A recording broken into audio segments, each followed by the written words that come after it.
Hey YouTube, coming at you with another Holiday Cup. This one's just a very balanced team, Lanturn, Talonflame, Vigoroth, but I actually put Vigoroth on the front because, as you know from a couple videos ago, I think now, and other content creators, Palossand is like just everywhere as a wall to Vigoroth, so I thought if I'm going to see it, I'd rather see it on the front and be able to change into something.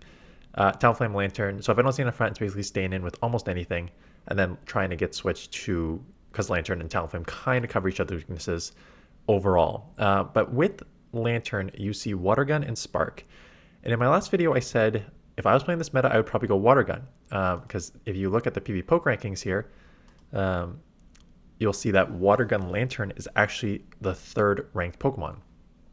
And why I explained that is the case is because if you look at the rankings, you have Magnezone at 7, 8. Sorry, not Magnezone at 7, 8, 9. We have Electric at 7, 8, 9. You have a ground Stunfisk at 12, another Magnezone at 14, a Graveler at 17, a bunch of fires coming in here at like 21. So another Bellybolt, right? So if you look at the rankings, how PvPoke works is it'll run analysis and then kind of top weight the moves based on the top sort of meta Pokemon. So if you're seeing more things that are weak to Water Gun as opposed to Spark, that is why it gets a thing. Plus, we just had a bunch of Palossand where that is ground that resists electric but does not resist Water Gun. So that's why I went to using Water Gun, and that's why it's top ranked. I used it. I hate it. I hate it. So it's the same damage per energy, 3.6, 3.6. So the damage is the same, damage per turn. The difference is the energy. You get 0.5 more energy with Spark than Water Gun. So all things being equal, you want Spark.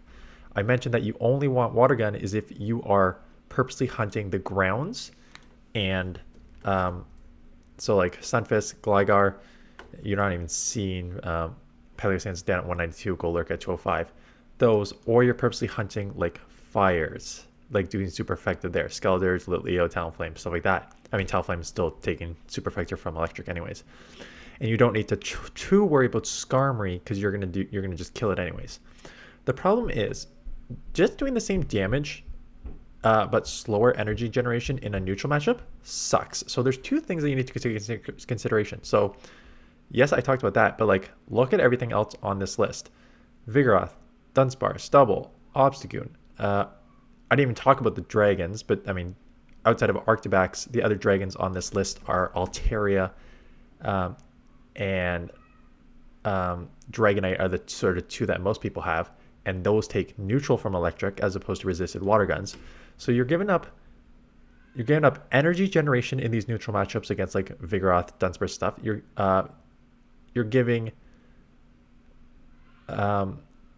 up being able to hit the dragon flyers for neutral as opposed to hitting resisted, and the combo of going slow there. And you're giving up the mirror match Spark Lanturn, which you're probably going to see in one of these matchups. So between all that, I think I did like maybe half the battles with Water Gun, and I switched back to Spark. It just did not pull its weight for what I was seeing in the meta. So if you see some Water Guns, that's it. So again, look right here. I'm saying this matchup because I won switch. I'm a counter ahead.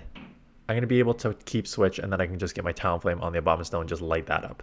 So I'm not too worried about getting out of this matchup. I can just easily stay in here, take this switch, get my Talonflame on the Abama. I already CMP'd the first time because I wanted to know who wins CMP to know if I can throw right on CMP or if I can throw earlier. So took switch there, still have health. Out comes a Lanturn, and right there is your Spark Lanturn. So I actually need to chip a ton with this. And this is also part of the reason my Talonflame is just so bad against Lanturn. So to have like a double Spark, have like a Spark Lanturn in the back against your Water Gun Lanturn, plus then against your Talonflame, it was just rough. So I'm like, you know what? That's fine. So you're coming here, as you can see, resisted Water Gun, but I can now just get so far ahead on energy here, take any move. Lanturn is my win condition.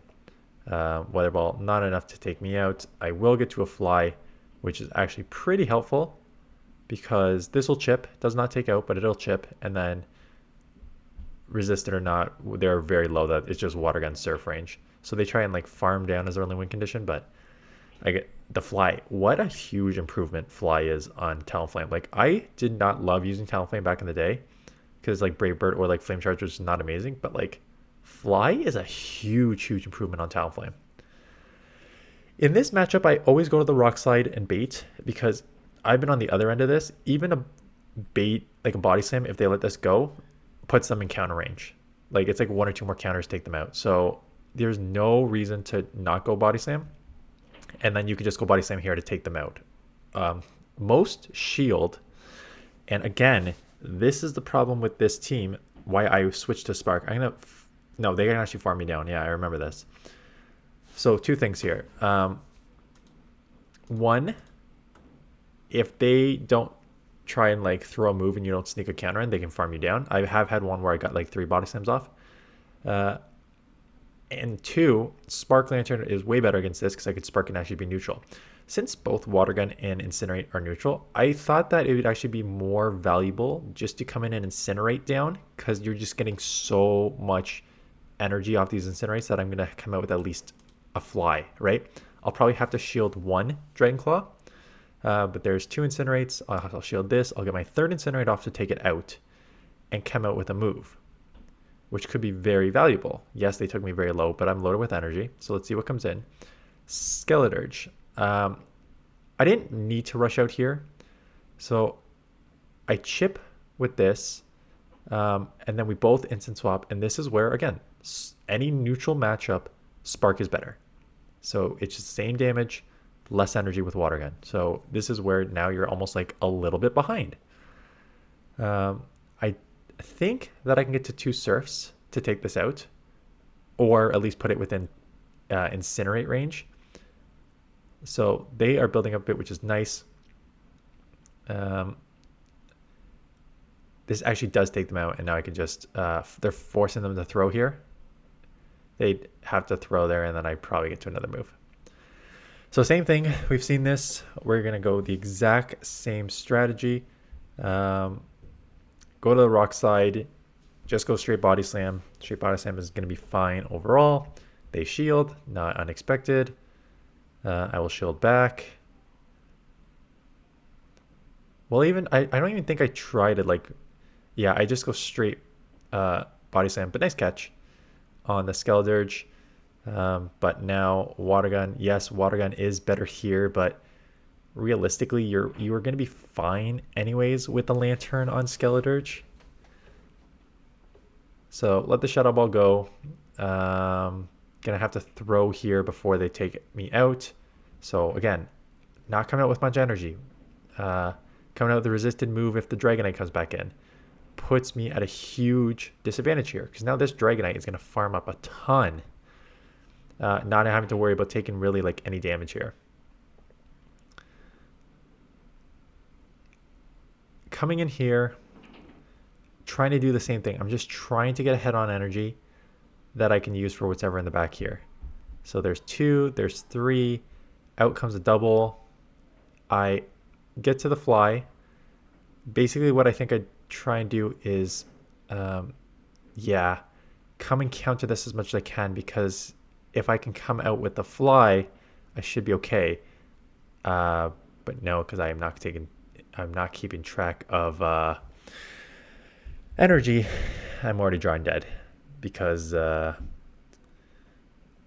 Dragonite has a move. So 2 flies does not matter when you lose CMP to a Dragonite, and it has a move. So Dragonite has a move. This will take me out. Smart bank of a Dragon Claw there. Wow, so many Dragonites. Who is the super smart content creator that put out a Dragonite lead? So I know not a ton of you saw it because it was Community Day weekend. I'm pretty sure that was my second team putting out Dragonite on the lead. And actually you're going to see Dragonite again coming in the next one. I'm pretty sure it was the Abomasnow team. Let me just check. I'm just checking my other computer here. I'm pretty sure it was Dragonite Lead, Abomasnow, and something. See, even with Water Gun here, you're fine against Skarmory. No. Was Dragonite on my first team? With Dunsparce? Yeah, that makes sense. It was actually on my first team. Dragonite Dunsparce. Up to 2454 with a strong team. Dragonite, Dunsparce, and Chargebug. I think Dragonite is one of the best leads in this meta, quite honestly, and you will see that again on my next team. Whether that comes tomorrow morning or in an afternoon, I'm not sure yet. I'm pretty sure I'm going to double the videos on Tuesday here. I'm pretty sure this is going to go up Tuesday afternoon, and then tomorrow morning will be a very strong Dragonite team. It's a sneaky fast down team in the back. It is Dragonite, Lickitung, and then Charm, Shadow, A9tails. So that is how I always say, if you're going to do like a terrible lead, I got to get out here, and they probably have an answer. They have an answer in Spark Lantern. So I'm going to be surprised if I soon after this change to Spark Lantern just because of stuff like this.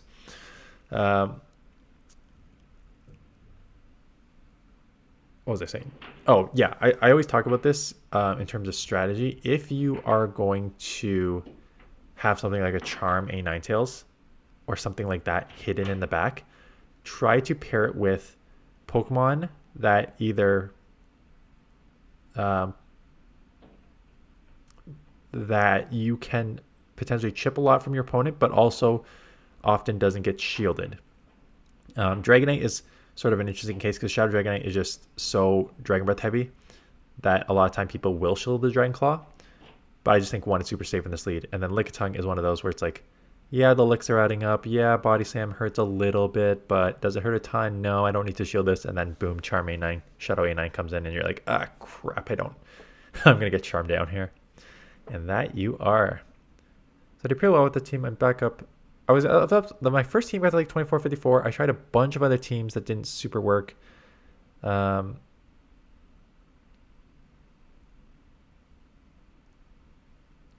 here. So there's two moves that are just huge upgrades on Pokemon, and you are looking at the two of them right here. Talonflame with Fly and Vigoroth with Rock Slide are huge improvements in this meta. Huge improvements in this meta. So these are like two of like the most legit upgraded moves there are here. And the rest of them are sort of whatever, in my opinion.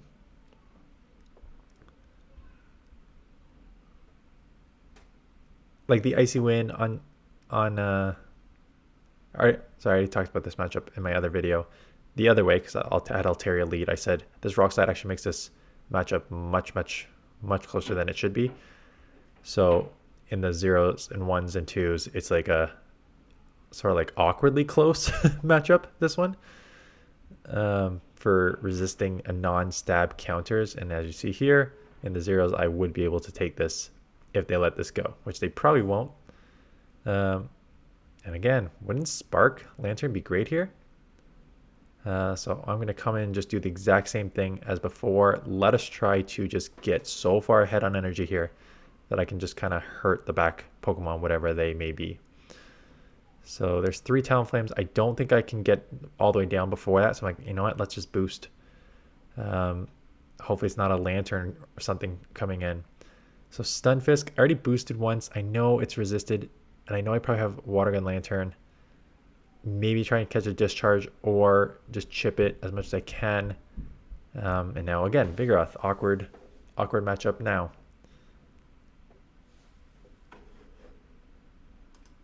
So yeah, I don't think there's a ton of other moves that have been updated this season that I actually think.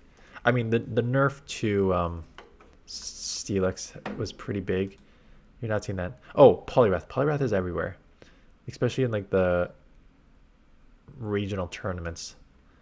So I think the 3 biggest like legit winners, having played with everything, is Poliwrath with Icy Wind, Vigoroth with the Rock Slide, and Talonflame with Fly. Not even the Incinerate. Like the Incinerate boost, sure, but Fly is actually like a huge improvement. So I think those are the big 3 winners. Bubble Azumarill, it's better. Steelwing Skarmory. Steelwing Skarmory, I just find it's like one of those that, like, it's a huge improvement, but it's still one of those that can just get so easily walled that it's like, is it an improvement? Yes, it is a big one, but when you can get that easily walled, it's kind of like whatever. Fire Spin, not amazing. I enjoyed using Ninetales. There's just too many things that are beating it. Scald buff. The Scald buff has been decent. Yeah, that's why Poliwrath has been better, because Scald got buffed too, so they got a double combo there. Icy Wind and Scald.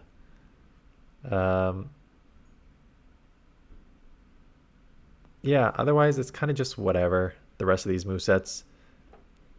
Nothing that's really changed the meta outside of these 3 to 4 in my opinion. Yeah, Barbosh Scald has been nice.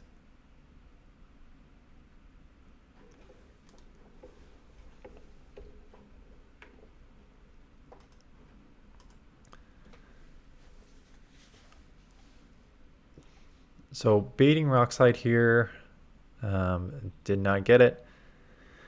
Just gonna go straight Body Slam a bunch of times. It's not, the thing is, Body Slam is such a good low energy stab move, and I'm gonna get to another one. I'm gonna have to throw out, so I'm gonna get to another Body Slam, and that's why this matchup was not amazing before. But Body Slam on a stab Body Slam on a Vigoroth is like huge. It just makes it's huge because it has the counter energy, so it just seems like you're always spamming Body Slams to the tune of 2.06 damage per energy, a 35 energy move, right? So if you can top 2 damage per energy at such a low energy cost, that's what makes it so good. So 35 energy for 72 damage stab Body Slam on Vigoroth. And that's what made Vigoroth always so strong as a safe swap meta, right? You have counter, one of the best fast moves in the game, with good damage and good energy generation, combined with a stab, super high damage per energy Body Slam.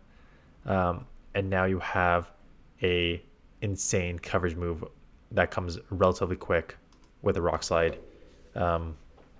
Yeah, so huge improvement on Vigoroth there.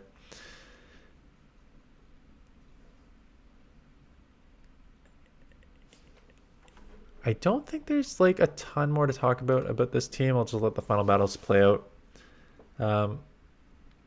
Basically, you stay in with everything that's not... Like, what would I even leave against? Now Spark is back, so this matchup is much better. They have a double, which is kind of rough for a Talonflame in the back. What was I saying?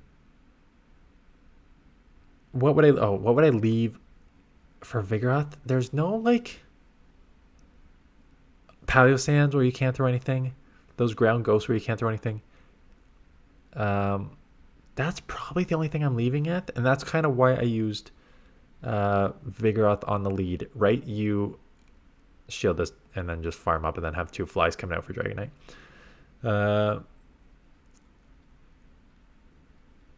That's why I put Vigoroth on lead, because there's only like a couple super hard counters in this, and if you see on the lead, you bail, but otherwise you can just stay in with everything, which is why I like Vigoroth leads.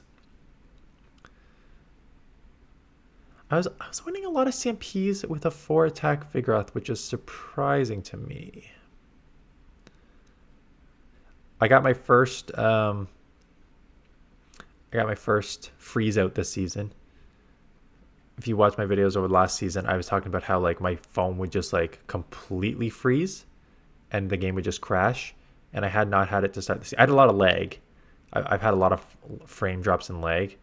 But that was my first like actual frozen game.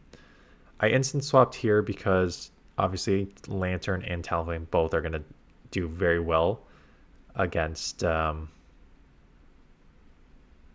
Frostlass. So I take 1 foul play, hoping I can get to another move here. I cannot, so that is unfortunate.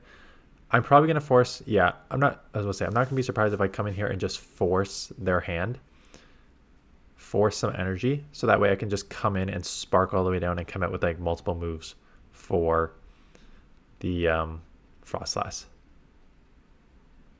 Only question is, could this be return? I don't know. I was not counting. It is. So had I known that, I definitely would have shielded that, because now I just um will I lose this game? Will they outpace me? Or Thunderbolt doesn't take out here? Maybe Thunderbolt doesn't take out and I can't Spark down before they get to another move. Yeah, they get to another. As I say, had I known it was a return, I definitely would have shielded that up. I think it would have been a better shot there, because return just does so much damage. I think this is the last one. Dunsparce. We're just looking like a hard counter right now. Shadow Balls do hurt, but it does like 50-60%. Disarming Voice. Not going to cut it here. I can just Spark. But I was actually surprised, because this does not take out from this range. And now they're going to get to a Shadow Ball, which I'm like, Shadow Ball probably will take out from this range. So I kind of need to shield. I cannot have the Talonflame see Dunsparce. I need to keep my my Vigoroth on it. I just go straight Thunderbolt, because there's no way they're shielding this. There's no reason to shield this when I have a Vigoroth. Their only win condition is going to be 2 shielding whatever in the back. So from that perspective, you know that they're just going to let that go. And there it is, right? This is why I'm kind of hiding it in the back. I shield this because I'm like, I need to get as much Incinerate damage off as possible. And that's why I'm going Flame Charge. Usually in like 90% of situations, I would just go Fly. But I think because I actually need to chip this a ton with Incinerate, I'm just going straight Flame Charges to ramp this up. So that way it takes it like low enough that it's basically counter range or counter body slam range. So you hit with the Shadow Ball, does not quite take me out. That Incinerate goes through. This one will not count, but the Incinerate damage has now taken this deep red. That counter is probably more than enough to take this out. Yeah, only 5 counters take this out, and now I have a move coming out for the Dunsparce, which means they are pretty much drawing dead. So that is the team. Like I said, Spark I just think is generally overall better. I'd rather take like neutral matchups plus the Flyer Dragons, plus the mirror match Spark over being able to hit super effective against grounds any day, right? So that is it. So like I said, may go up Tuesday afternoon, may go up Wednesday morning. We'll see how I feel, and then yeah, the Shadow A9 team coming next. So that's it. Thanks for watching. See you guys in the next one.